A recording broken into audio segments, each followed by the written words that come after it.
Formal nang hihilingin ng DOJ sa Senado ang paglilipat ng kustodiya ni dating DPWH District Engineer Henry Alcantara. Target ng ahensya na mailipat na si Alcantara sa kustodiya ng DOJ ngayong linggo matapos itong tuluyang ma-qualify sa Witness Protection Program. Sa tanong kung saan nadadalhin ang dating opisyal pagkatapos sa Senado, tumanggi ang DOJ na sabihin ito dahil sa security concerns. Si Margot Gonzalez magbabalita.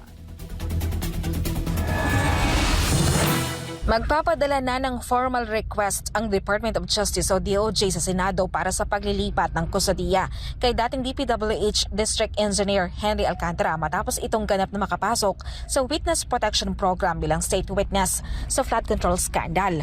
Ayon kay Justice Acting Secretary Frederick Vida, target nilang mailipat ang dating opisyal ngayong linggo at gagawa sila ng kaukulang arrangements sa kalit patuloy itong ipatatawag sa mga pagdinig. Tumanggi naman si Vida na sabihin kung saan dadalhin sa Alcantara sa kahit ililipat na ito sa kustodiya ng DOJ. We will make a formal request, no? So we're making arrangements. We don't want to preempt, no? Kasi tandaan nyo, may mga security concerns. Kailan po natin yung target na makuha ni DOJ? The custody, the target is this week.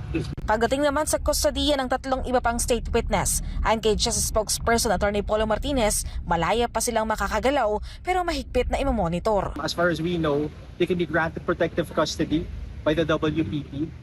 Okay, hindi pa po napapag-usapan kung saan sila i-house. Okay. So right now, they're at liberty to roam and to travel wherever they want. Diba? But of course, yung movement nila is strictly monitored by the WPP dahil kailangan po nila humarap eh.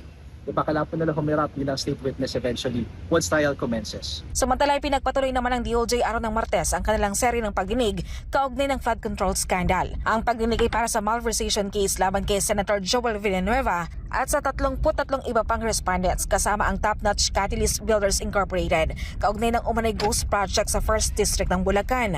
Humirit si Villanueva ng extension para sa pagsusumiti ng counter-affidavit. Ang motion ay pinagbigyan naman ng DOJ panel at binigyan ito ng 6 na araw pang palugit para sa pagsusumiti ng depensa. So hanggang 26 po, meron siyang pagkakataon magsampa na kanyang kota sa laysay. Paglilinaw ng ahensya na haharap sa 3 malversation complaints si Senator Joel kung saan sa isang reklamo kasama ang Sims Construction ay nakapagsumiti na ito ng counter-affidavit. Wala naman sa mahigit 30 respondents sa reklamo ang nakapaghain ng kontra sa laysay sa preliminary investigation ngayong Martes, January 20. Nalinaw naman ng DOJ na walang nakaperig na reklamo laban kay Senator Chis Escudero at dating Senator Nancy Binay sa ahensya kaugnay ng manumaling proyekto sa flood control.